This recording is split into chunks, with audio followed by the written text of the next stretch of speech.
siya.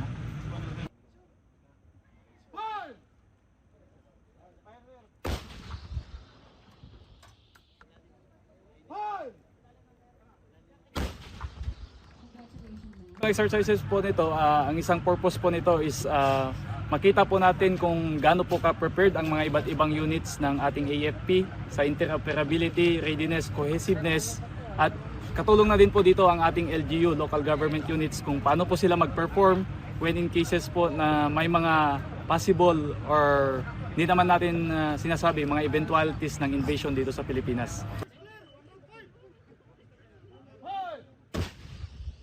Ito pong ganitong activity natin, ito po ay first time po na nangyari na kasama po natin ang LGU, ang mga military, armed forces, mga peace and order offices.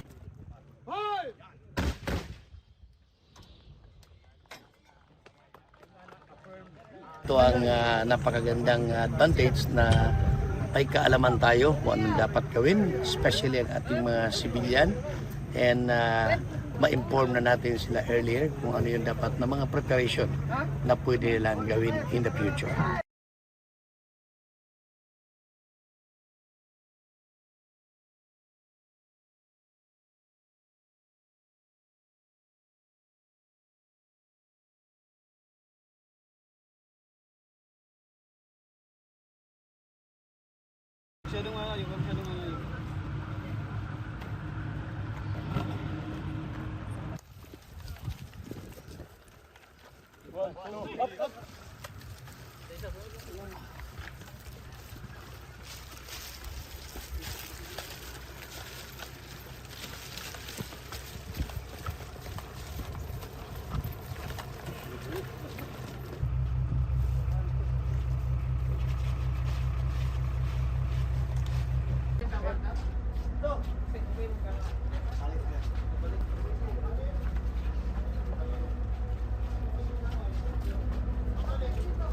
Makatayo pa rin, makatayo.